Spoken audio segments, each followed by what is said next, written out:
En este ejemplo vemos el caso de un eje doblado. Como pueden ver, hay un espectro de frecuencias que se caracteriza por tener la frecuencia fundamental 1 por y la 2 por. En este caso, la frecuencia 1 por, que es más elevada,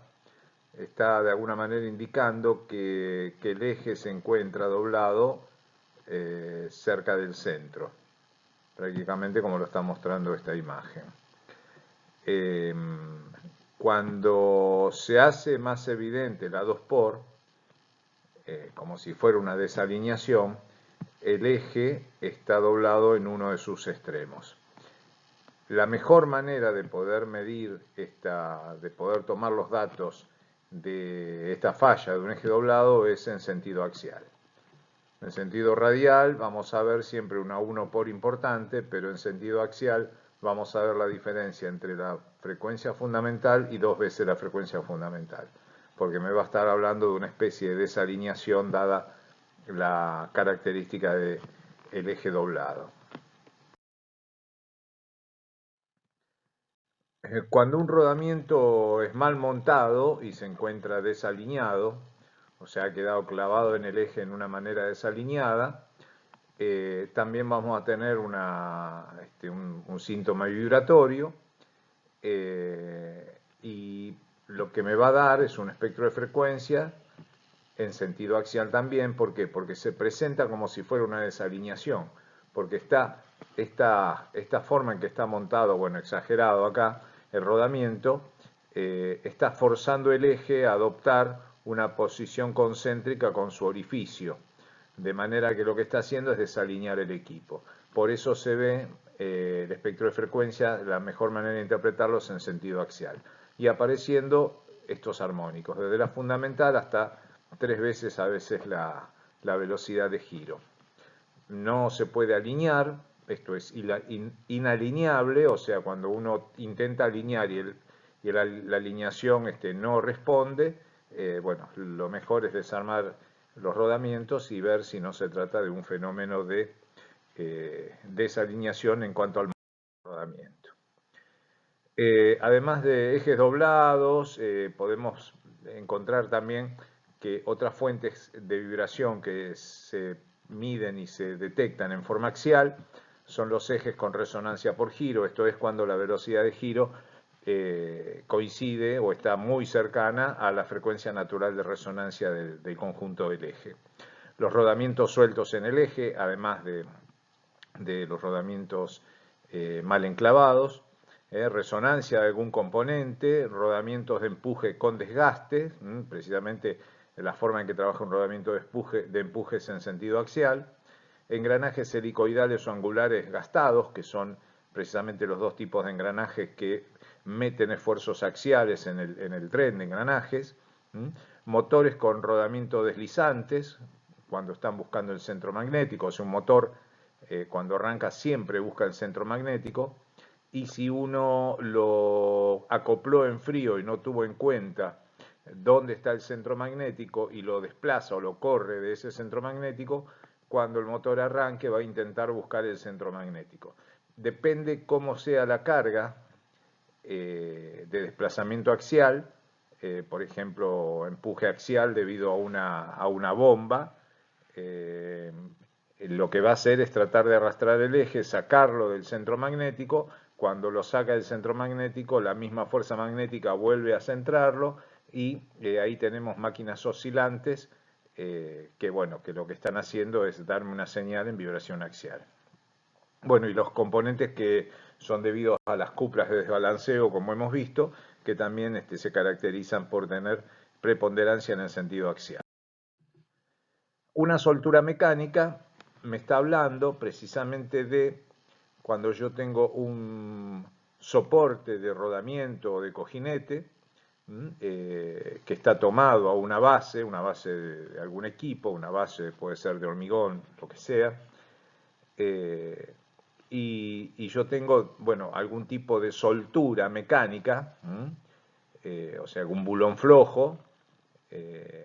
y lo que va a estar causándome es precisamente en sentido radial una frecuencia 1 por. Fíjense que por eso cuando uno dice, bueno, todo lo que es 1 por es de balanceo,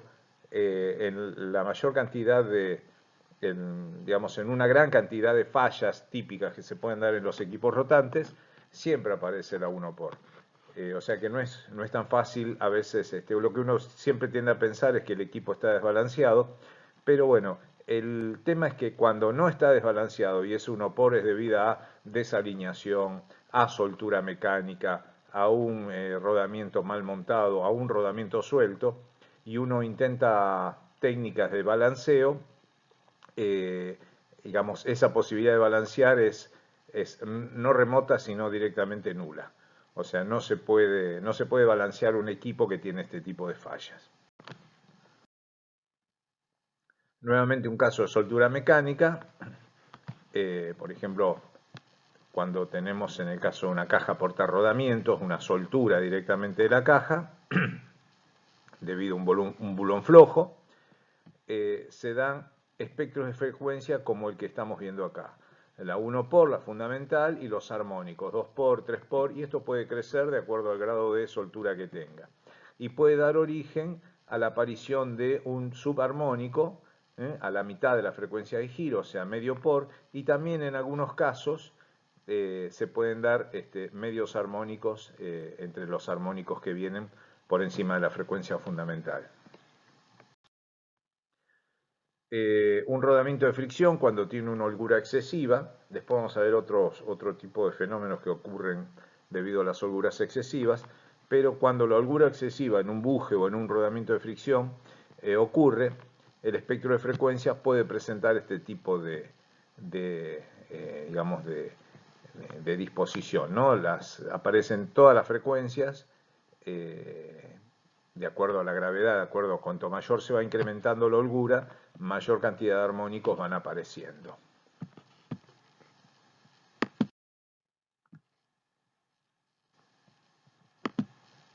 Bueno, aquí tenemos otro tipo de soltura mecánica, que es la soltura de un rodamiento, donde el espectro de frecuencias, como expliqué antes en otro tipo de soltura, también puede presentar medios armónicos, que son estos que están aquí. Y otro fenómeno que puede dar este tipo de soltura, muchas veces se da en los motores eléctricos, en motores de gran potencia, los rodamientos van enclavados y montados en la carcasa, en ambas carcasas, en ambas tapas del motor. Y debido a que estas tapas o carcasas por lo general son de fundición, por el fenómeno de corrosión por fretting, o sea, la misma humedad ambiente va generando corrosión entre el alojamiento de la pista exterior del rodamiento y el rodamiento, con lo cual existe este fenómeno corrosivo más la vibración genera que se vaya limpiando y desgranando la corrosión, o sea, el óxido se va generando, se vuelve a generar óxido, se vuelve a limpiar, se vuelve a generar óxido, se vuelve a limpiar, siempre por el efecto vibratorio, de manera que esta pista exterior toma cierta holgura, cierta soltura, y empieza a girar a muy bajas revoluciones, pero de acuerdo a cuanto más suelto esté, más rápido va a girar. Entonces es probable que con sensores de muy baja frecuencia uno pueda ver la aparición de por acá algún pico, no muy alto, pero sí apariciones de pico por ahí a 15, 20, 25, 30, 48 RPM, que es el número de RPM con la cual está girando esa pista exterior. Eso me da una pauta de que el rodamiento, en el caso de las carcasas del motor, está suelto, que es lo más común. No es imposible, pero es más raro ver rodamientos que por el mismo fenómeno se sueltan del eje, como es el caso de esta figura que está mostrando, ¿no? En el caso del roce, también aparecen todos los armónicos, los medios armónicos, y uno siempre, además de tener el espectro de frecuencia, uno se vale de otros gráficos, como hemos visto, como he explicado, y uno de ellos es el de digamos, el de la señal temporal, ¿no? Donde la amplitud está representada en función del tiempo y donde, en teoría, y esto es de libro, veíamos que el fenómeno vibratorio se manifestaba como una sinusoide. Cuando esta sinusoide aparece por arriba o por debajo, en los picos truncados, como se ven acá en la señal temporal, esto me está diciendo que cuando la amplitud evoluciona, llega un momento en el cual no puede seguir evolucionando, sino que se ve frenada en su desarrollo. Por lo tanto, esto me estaría hablando de un roce, de un golpe mecánico, que en definitiva los roces son golpes mecánicos, ¿no? También podríamos verlo en la órbita, que era otro diagrama que vimos, en la cual la órbita a veces se cruza formando una especie de 8. O sea que siempre es conveniente hacer una señal temporal, aunque sea por equipo, para ayudar a definir diagnóstico, porque esto también podría ser propio de una soltura. Sin embargo, en este caso me está hablando de un roce. Fenómenos resonantes, esto ya lo vimos, a qué se debía, cómo se separaban el high spot, digamos, bueno, del punto pesado del punto alto, debido a la presencia de las velocidades críticas, pero bueno, a través del diagrama de Bode esto se podía llegar a ver. Correas, las correas tienen una resonancia que está en función de la longitud de la propia correa y del tipo de correa. Generalmente los fabricantes de correa conocen cuáles son las frecuencias resonantes de cada una de esas correas. Por lo general no se informa, pero después uno se encuentra con ese tipo de problemas, ¿no? Los espectros de frecuencias que dan aparecen nuevamente las dos 1 por, tanto sea de conductor y conducido. Y aparecen estas frecuencias resonantes en algún lugar del espectro de frecuencia. Hay fórmulas que permiten calcularla, si es que no la tenemos del fabricante, pero bueno, lo ideal sería obtenerlas de parte del fabricante. Correas gastadas, flojas o de forma errónea, o sea, donde no coinciden el perfil de garganta de la polea con el perfil de la correa. Donde me pueden aparecer frecuencias armónicas de las distintas correas, que pueden ser estas subarmónicas referidas a ambas 1 por, tanto sea el conductor como el conducido. O sea, esto se los estoy mostrando, contando, no para que sean especialistas en este tema, sino para que tengan una idea de cuántas son las fallas y problemas que pueden diagnosticar a partir del análisis de vibraciones, ¿no? Las poleas excéntricas, bueno, las vimos hace un rato. Correas desalineadas, fíjense que aquí tenemos una desalineación en paralelo, una desalineación angular, ¿sí? Y aquí tenemos una desalineación angular en dos planos, donde tengo un alabeo de una de las poleas. Bueno, en estos casos de desalineación, generalmente se ve manifestado en la 1 por del equipo que está desalineado, tanto sea el conductor como el conducido. Fuerzas hidráulicas y aerodinámicas, bueno, esto se da en bombas o en ventiladores, y tiene que ver un poco con la holgura que yo tengo entre el rotor y la carcasa, y tiene que ver con que esa holgura, digamos, si digamos, el rotor se monta de alguna manera excéntrico, esa holgura es más chica en un lado de la carcasa que en el otro, entonces me va a dar origen fíjense que aquí tengo la 1 por, la 2 por, que son las frecuencias que ya conocemos, pero va a haber frecuencias superiores, por ejemplo, esta frecuencia o esta otra, que es 2 veces esta frecuencia, y las siglas que tienen arriba, BPF, son las siglas en inglés de frecuencia de paso de Álaves.